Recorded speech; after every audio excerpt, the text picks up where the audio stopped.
Llegamos a 50 capítulos, 50 encuentros de formación desde la palabra de Dios, inspirado en un armonioso encuentro entre el Antiguo y el Nuevo Testamento, reforzando la idea, es parte de la esencia de esta serie, reforzar la idea de que toda la Biblia integralmente es un mismo Dios, es un mismo Dios de amor, es un mismo Dios de justicia, de verdad, de misericordia. Y en este libro de los Reyes, en el episodio anterior, el último que tuvimos, pudimos desarrollar una idea central en torno al profeta Elías. Y era el profeta Elías que había hecho un milagro a una viuda de Sarepta. Es un pasaje bien importante, no poco importante en lo que es la historia de la salvación judeocristiana.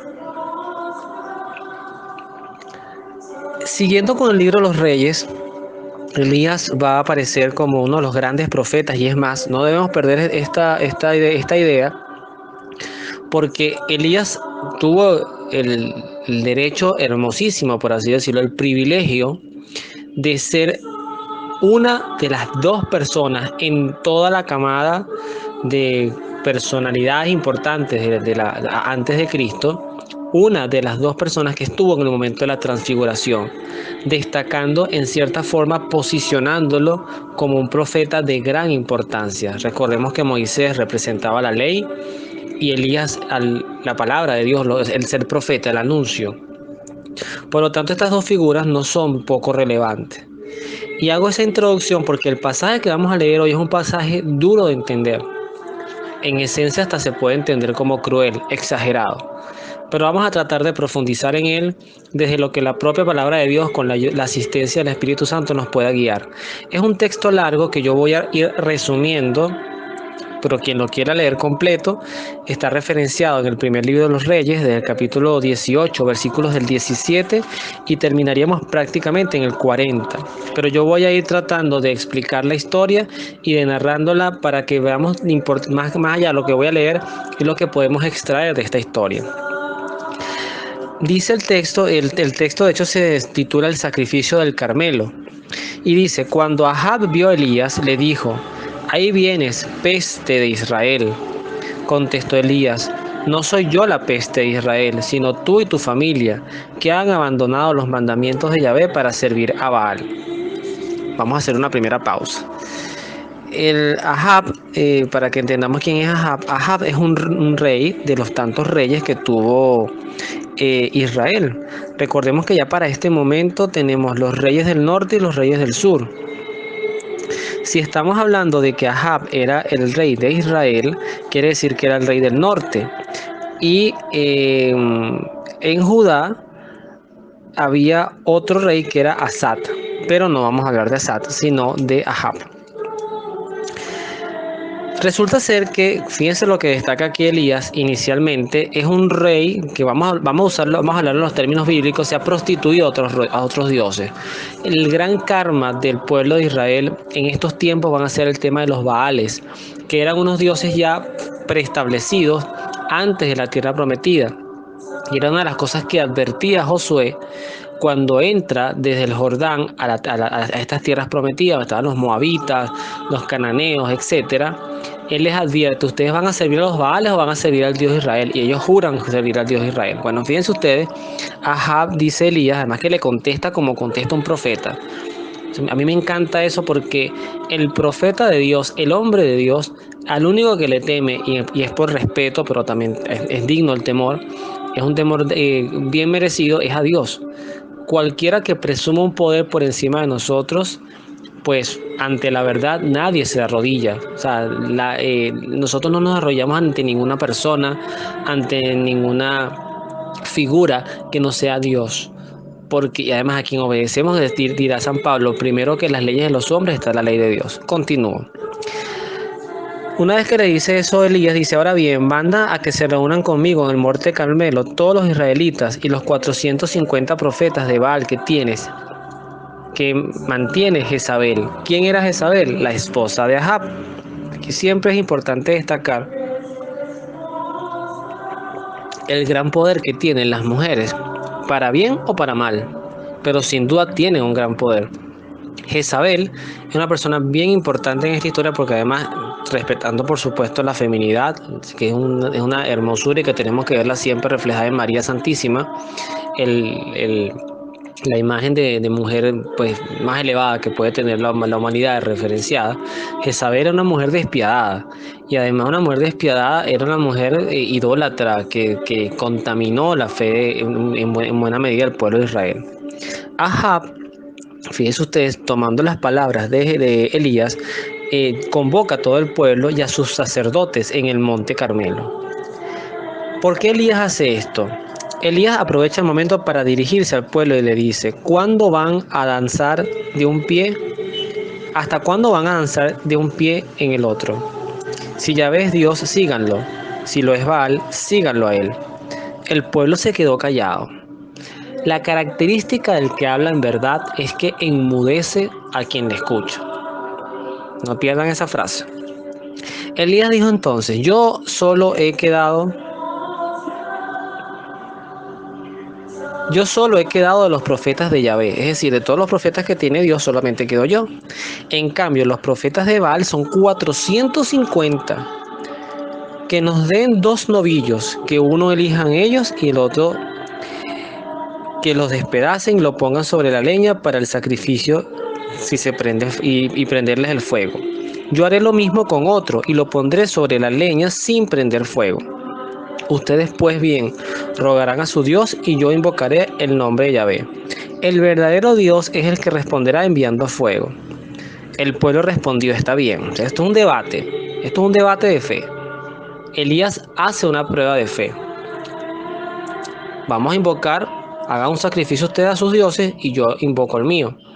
Y el Dios que mande fuego del cielo y queme el novillo, ese es el Dios verdadero. ¿Qué fue lo que ocurrió? El pueblo dijo que estaba bien, entonces Elías dijo a los profetas de Baal: elijan pues un novillo y prepárenlo primero ustedes, ya que son más numerosos, e invoquen el nombre de su Dios. Ese Dios lo escribe con D minúscula en la Biblia, ¿no? Tomaron el novillo, lo prepararon y estuvieron rogando desde la mañana hasta el mediodía, diciendo: Baal, respóndenos. Pero no se oyó ni una respuesta, y danzaban junto al altar que habían hecho.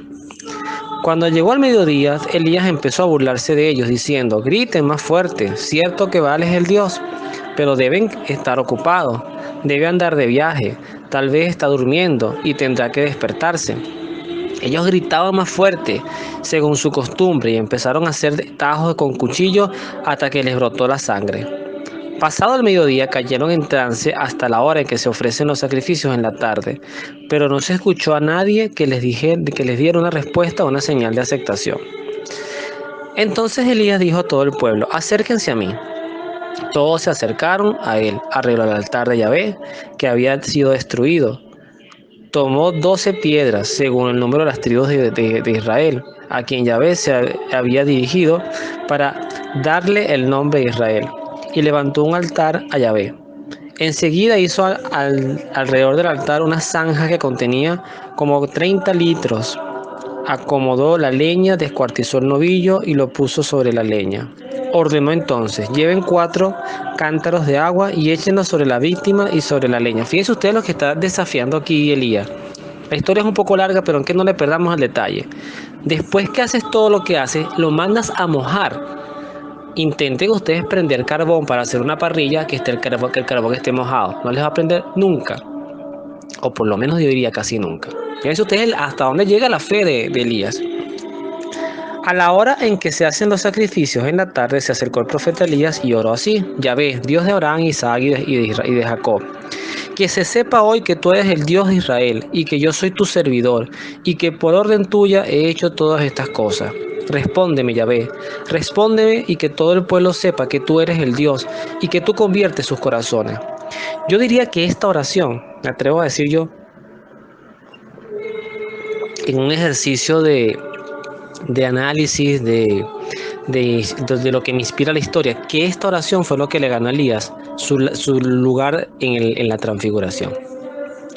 Vean el caso: único profeta que quedaba en Israel, Vean hasta dónde llega él a desafiar a un pueblo entero y delante de su gobernante para demostrar quién es Dios. Inmediatamente entonces bajó fuego del cielo que Yahvé había enviado y devoró el novillo del sacrificio y la leña y absorbió el agua de la zanja. Viendo esto, el pueblo cayó rostro en tierra y exclamó: Yahvé es Dios, Yahvé es Dios. Aquí viene la parte dramática de la historia. Elías dijo: arresten a los profetas de Baal, que no escape ni uno. Una vez apresados, Elías hizo bajar el torrente de Cisón y los hizo bajar al torrente de Cisón y los degolló allí. Palabra de Dios, te alabamos, Señor. Esto es palabra de Dios. 450 sacerdotes de los Baales fueron degollados. Voy a tratar de no extenderme mucho porque sé que los audios a veces son muy extensos, pero quiero traer dos imágenes interesantes. La primera, Francisco de Asís. Francisco de Asís se cuenta que una vez cuando estaba Saladín, que era el sultán islámico, estaban estas guerras entre cruzados y musulmanes. Dice una historia que Francisco fue a ver a Saladín. Saladín tenía fama de ser un despiadado. Eso está en un libro que, por cierto, me regaló mi madre, que se llama, es de Donald Spoto, es un biógrafo de santos, y este libro se llama Francisco, el santo que quiso ser hombre. Esta historia está allí. Resulta ser que cuando Francisco llega donde Saladín, Saladín lo atiende. O sea, para el musulmán ver un cristiano era signo de matarlo. Pero Saladín lo atiende y entra en diálogo con Francisco. ¿Y saben qué le dijo Francisco en un momento a Saladín? Eso está parte en el relato, ¿no?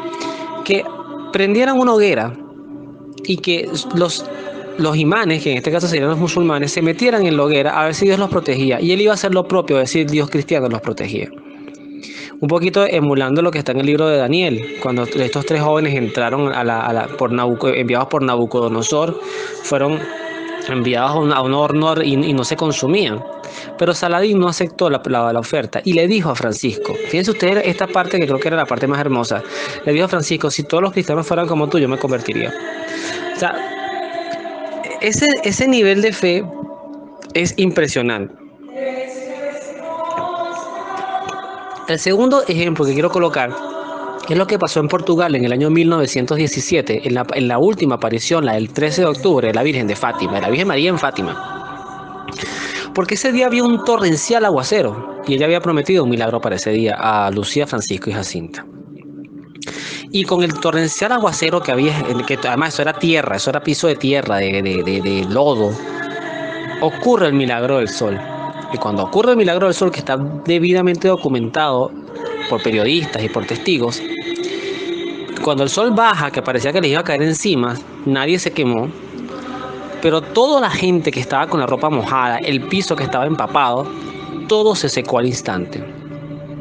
Esto es para traer el ejemplo de Elías a nuestro tiempo y ver que estas historias, no relatos, no cuentos, no poesía, no prosas, historias, no son menos creíbles que lo que estoy narrando, sobre todo en el caso de Fátima. Ahora bien, ¿qué destaca Elías? ¿Qué quiero destacar de Elías? Que el pecado hay que erradicarlo. Y yo creo que todos nosotros tenemos que, de verdad, hacer un ejercicio, todos, y me incluyo de primerito, todos tenemos que hacer un ejercicio. ¿Cuáles son las tonterías que todavía hoy nosotros creemos que no hacen que Dios sea exclusivo en nuestras vidas? Voy a poner ejemplos. Signo zodiacal. Voy a poner ejemplos. Superstición. Amuletos. Imágenes que no sean cristianas o que siendo cristianas las endiosamos. Ritos. Yo siempre pongo el ejemplo de la azabache en los niños recién nacidos. Mi hijo y mi esposa también en eso coincidimos. Nuestro hijo no usó eso, no lo usó, porque nosotros patentamos una frase como padres que dijimos: y siempre en las manos de Dios, la mayor protección que tendrá nuestro hijo será la fe de sus padres. Y si sus padres tienen fe en el Dios verdadero, nosotros no tenemos nada que temer. ¿Por qué este ejemplo de degollar a los sacerdotes? Porque eran un cáncer para la población. Insisto, no lo evaluemos a nuestro tiempo. Cónchale, Luis, los derechos humanos, el debido proceso, eso no existía en esa época. Además, Para el próximo capítulo lo voy a dejar como abre boca. Ustedes van a ver las consecuencias para Elías que tuvo esto. Porque Jezabel no se quedó con los brazos cruzados. Mataste a mis sacerdotes. Los ridiculizaste en público. Pero es que eso es lo que hace Dios. No en el sentido de que Dios busque ridiculizar. Dios buscaba convertir.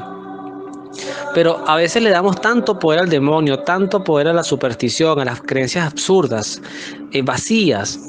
Nos hacemos esclavos de la santería, del espiritismo, del espíritu de la Navidad. Cuánta tontería sale ahí nos pegamos nosotros detrás. Tenemos que erradicar, tenemos que hacernos puros de corazón. Yo creo que ese es el relato principal que destaca Elías en esta reseña. No solamente eduqué a un pueblo, sino que erradiqué el mal. O es que un doctor se pone a negociar, un oncólogo se pone a negociar con células cancerígenas. Vamos a tratar de tenerlas allí. No, hay que sacarlas. A los tumores hay que sacarlos y hacerle quimio y echarle radio, y eso es veneno para el cuerpo, pero hay que matarlo. Porque si te deja una pizca de tumor allí, de célula maligna, el cáncer puede volver a aparecer. Y eso es lo que nos grafica Dios en esta reseña. Pero cuando hacemos el enlace con el Evangelio de San Marcos, en el capítulo 9, que es el enlace que vamos a hacer hoy para terminar nuestro capítulo, en Marcos 9, 42 al 50, hay un texto que también es de Cristo, palabras de Jesucristo, que el título dice: si tu ojo es ocasión de pecado, sácatelo. Hay personas que han literalizado este texto y no es la manera de ser, porque no es el ojo el culpable de lo que ve, es mi mente la culpable de lo que construye con esa mirada. Yo puedo ver una mujer desnuda delante de mí. Es más, el mejor ejemplo lo puso un sacerdote, no es mío. Como un ojo educado en el amor de Dios y en su misericordia va a ver distinto a una mujer prostituta que esté en una esquina eróticamente vestida. Pasa un hombre que no tenga a Dios en su corazón, como la gran mayoría de nosotros pudiera pasarnos, y lo que hacemos es erotizarnos y desear a aquella mujer y verla como un pedazo de carne en una esquina donde yo puedo satisfacer mis deseos. O pasa un hombre de Dios que la mira y siente piedad y compasión y dolor al ver a esa mujer que ha tenido que llegar a esos extremos por las consecuencias que sea, que no nos corresponde a nosotros juzgarla, y buscará ayudarla para salir de allí, o por lo menos la colocará en oración, pero sentirá dolor de ver a una mujer prostituirse. Esa es la diferencia de un ojo educado, y es el mismo ojo. Es el mismo ojo, no es la culpa del ojo. Por eso lo que explica Jesucristo acá es cosas como esta. Vamos a leerlo y luego lo explicamos brevemente. El que haga caer, decía Jesucristo, a uno de los pequeños que cree en mí, será mejor que para él que lo ataran al cuello con una gran piedra de moler y lo echaran al mar. Vean este ejemplo con lo que acabamos de ver con Elías y los sacerdotes baales. El que agarre un niño y lo erotice, lo pornografíe, lo vulgarice, haga que su mente se contamine con doble sentido, el niño pierda la pureza, dice Cristo, más le vale que lo lancen al mar con una piedra de moler.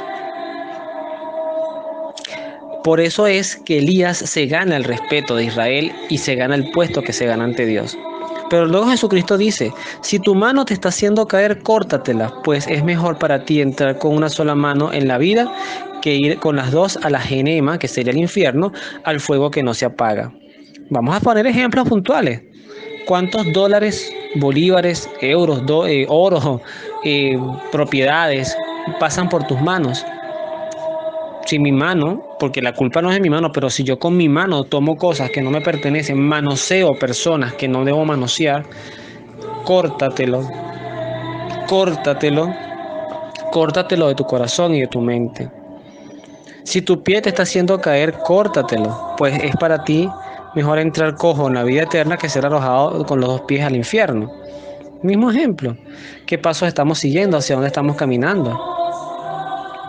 Si tu ojo te prepara la caída, sácatelo, pues es mejor para ti entrar tuerto, en este caso sería con un solo ojo en el reino de Dios, a ser arrojado con los dos ojos al infierno, donde el gusano no muere y el fuego no se apaga, pero el mismo fuego los conservará. La sal es buena, pero si la sal se pierde su sabor, ¿con qué se la devolverán? Tengan sal en ustedes y vivan en paz unos con otros. Palabra del Señor. Gloria a ti, Señor Jesús. En esencia, la unión está clarita. El enlace está súper claro. Dios exige. Dios es misericordia, pero Dios exige. Dios quiere que seamos felices. Sí, felices en Él, no felices en el mundo. Dios quiere que seamos buenos. Sí, buenos en Él, no buenos para el mundo. Porque además hay 3 características, y eso lo aprendí recientemente, que van a identificar al cristiano. Eso está entre eso lo inspira el libro de los Hechos de los Apóstoles entre el capítulo 2 y el capítulo 4. La primera parte, el hacer. O sea, ¿qué debería ser? El ser, perdón. ¿Qué deberíamos ser nosotros como personas? Diferentes, serviciales, tener una fe absoluta en Jesucristo. Estamos en esta etapa. Podar nuestro corazón, podar nuestros pensamientos. Etapa 1. Etapa 2, el hacer. Mirar la mirada del prójimo, ayudar, construir, edificar, gestionar bien, hacer las cosas con equidad, con honestidad, con amor. Pero luego viene el tercer punto, que es cuando te haces tan diferente que la gente empieza a envidiarte, a hablar mal de ti, a odiarte. Es la iglesia del padecer. Entonces no pensamos nosotros que por ser buenos nos vamos a ganar las coronas del mundo. No, nos vamos a ganar el cielo. Lo vamos a ver luego en el capítulo siguiente, cuando veamos qué pasó con la historia de Elías. Vamos a dejar esa abreboca. Vamos a dejar esa abreboca allí. Elías no la tuvo fácil después. Pero mira, lo único que nosotros debemos garantizar en nuestras vidas, y discúlpeme que se los diga así, no es la vacuna del COVID. Hoy hay tanta gente que le tiene esa fe a la vacuna. Y la vacuna, me parece muy bien, vacúnense, hay que vacunarse, me parece muy bien, pero cuidado, cuidado. Cuidado si ahora Dios es la vacuna. Cuidado si ahora Dios es mis dolaritos que tengo ahorrados. Cuidado si ahora Dios es mi trabajo, mi puesto, mi cargo, mi fama, mi imagen. Cuidado, cuidado. Lo único que tiene que mover nuestras vidas es la seguridad de Dios. Y tener esa armonía en el hogar donde yo pueda sentarme con mi esposa a hablar de Dios, como de hecho tengo la bendición de poder hacerlo. De educar a mi hijo en la oración y guiarlo para que sea un hombre, porque además biológicamente es XY, es decir, es un varón. Yo tengo que tratar de educarlo en ese camino. Ya después él tendrá sus propias decisiones y yo no lo voy a dejar de amar, como el padre no dejó de amar a su hijo pródigo aunque se haya ido. Pero mi tarea como padre y la de mi esposa como madre es educarlo para que sea un hombre de bien, que tenga una mente sana, alejarlo de la pornografía, alejarlo de tantos vicios como por ejemplo vicios sexuales, vicios de autoestima, vicios de moda, que tenga su propia identidad, que donde se pare como Elías, hable en verdad y deja a la gente muda, pero es porque estás hablando en verdad. Pero que también tenga una cuota de humildad y también lo pido para mí y también lo pido para mis seres queridos y para esta bella comunidad que me honra en escucharme, que a veces dedica parte de su tiempo. Les saludo y les agradezco mucho en este capítulo 50. Esto para mí es formación también, porque Dios nos guía en la formación y en el amor a Dios. Así que bienvenida sea la radicalidad en la fe, cuando somos capaces de podar nuestras vidas para que florezca Cristo en nuestros corazones. Y por supuesto, cuando digo Cristo me refiero al Padre, al Hijo y al Espíritu Santo, a la Santísima Trinidad. Que Dios los bendiga, nos vemos en la oración.